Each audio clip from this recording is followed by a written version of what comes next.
जैसा कि प्यारे बच्चों आपको बताया गया था कि आपकी जो प्रैक्टिस बैच चलाया जा रहा है वो 19 जनवरी से चलाया जा रहा है।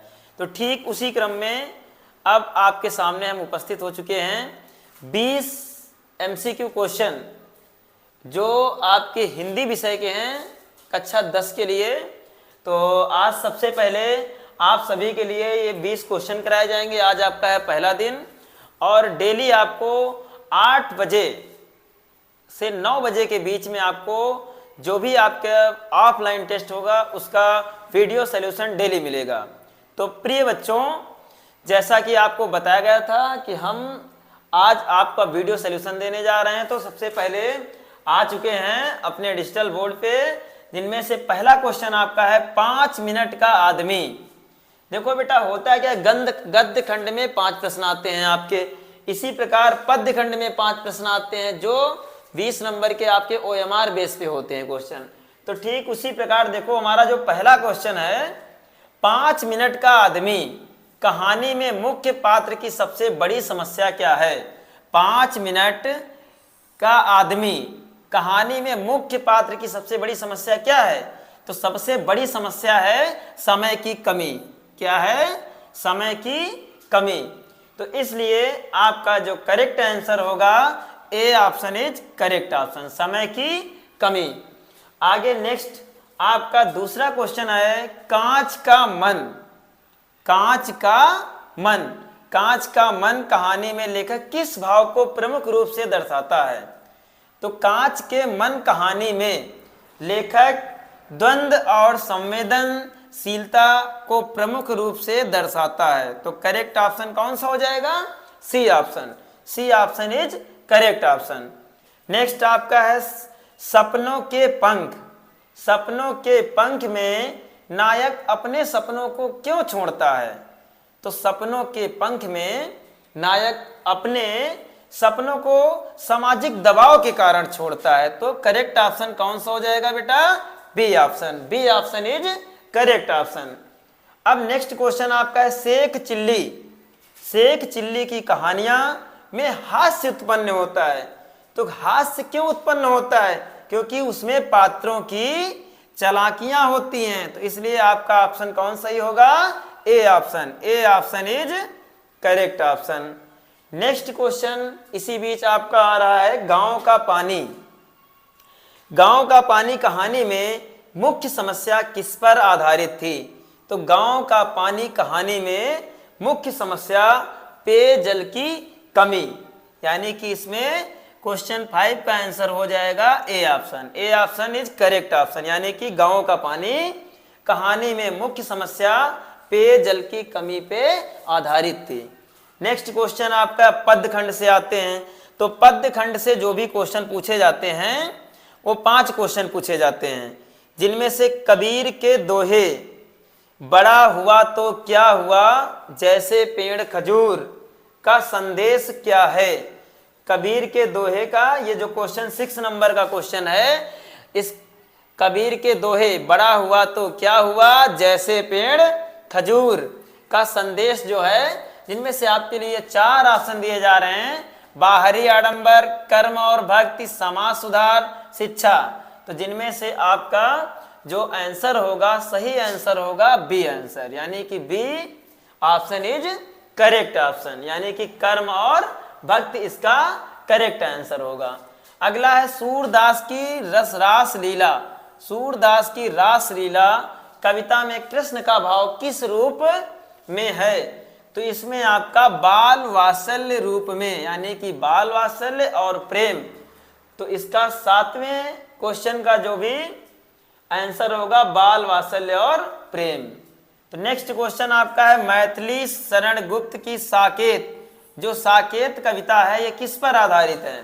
तो ये रामायण की कथा पे है। A option is correct option. Next है जयशंकर प्रसाद की अवतार। जयशंकर प्रसाद की जो अवतार कविता में मुख्य संदेश क्या है। तो मुख्य संदेश है इसमें आशा और उत्साह, यानी कि B option is correct option. Next question बचता है आपका पद्य का, मधुरिमा कविता में छंद का प्रभाव किसे बढ़ाता है। तो मधुरिमा जो कविता है इसमें छंद का प्रभाव भावनाओं को बढ़ाता है, यानी कि 10वें का आपका ए ऑप्शन, यानी कि भावनाओं। तो ठीक इसी प्रकार अब नेक्स्ट हम चलते हैं, कुछ हमारे व्याकरण के क्वेश्चन दिए गए हैं जो 7 प्रश्न, यानी कि आपके यूपी बोर्ड परीक्षा के लिए ही बहुत ही इम्पॉर्टेंट। जैसे कि पहला आपका क्वेश्चन है ग्रामर में, यानी कि 11वां क्वेश्चन, अतुलनीय शब्द में उपसर्ग कौन सा है? अतुलनीय शब्द में उपसर्ग कौन सा है? तो देखो ये अतुलनीय उपसर्ग कौन से होते हैं? जो शब्द के पहले लगते हैं। उपसर्ग कौन से होते हैं? जो शब्द के पहले लगते हैं। तो जैसे कि इसमें अतुलनीय है, अतुलनीय, तो इसमें आ और तुलनीय 2 शब्दों से मिलकर बना है, तो तुलनीय से पहले क्या होगा? आ, यानी कि इसका आपका A option is correct option, यानी कि आ ही होगा इसका उपसर्ग। अब नेक्स्ट क्वेश्चन आता है, सूर्यमुखी में समास कौन सा है?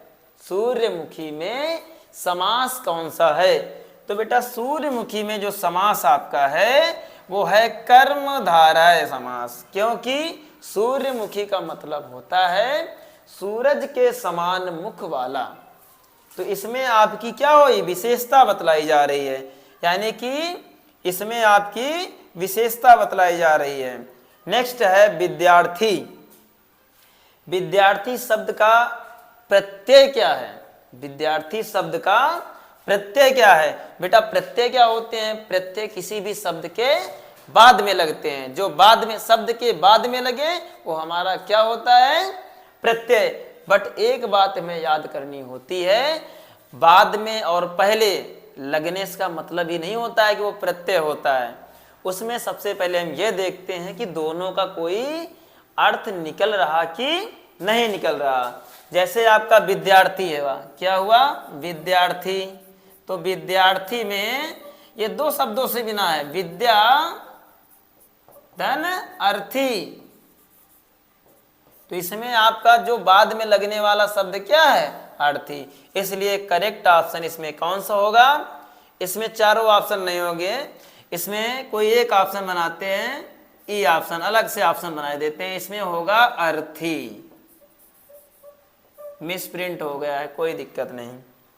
चलिए नेक्स्ट हमारा जो भी आगे का क्वेश्चन है, राम ने लक्ष्मण को देखा में को कारक है, यानी कि इसमें आपसे ये पूछा जा रहा है कि ये को कौन सा कारक है?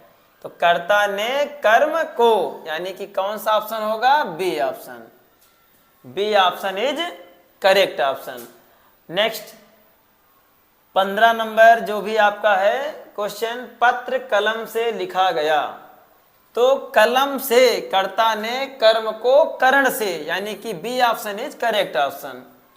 जो मेहनत करेगा वही सफल होगा। ये वाक्य बच्चा सरल वाक्य है। तो 16 नंबर का जो भी आपका आंसर है वो ए ऑप्शन होगा। राम द्वारा पत्र लिखा गया, इसमें आपको बताना है वाच्य क्या है। तो जिनमें से आपका जो वाच्य है, पत्र राम द्वारा लिखा गया, यानी कि ये आपका B option is correct option, इसमें होगा कर्मवाच्य। अब अगला नेक्स्ट है अपठित बोध।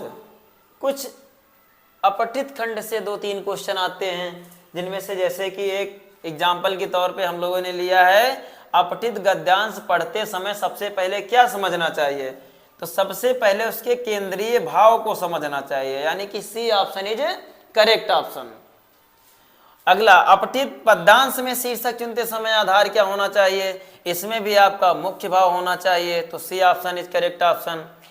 अब लास्ट क्वेश्चन आपका है, अपठित गद्यांशों में सही उत्तर चुनने समय किस पर ध्यान देना चाहिए?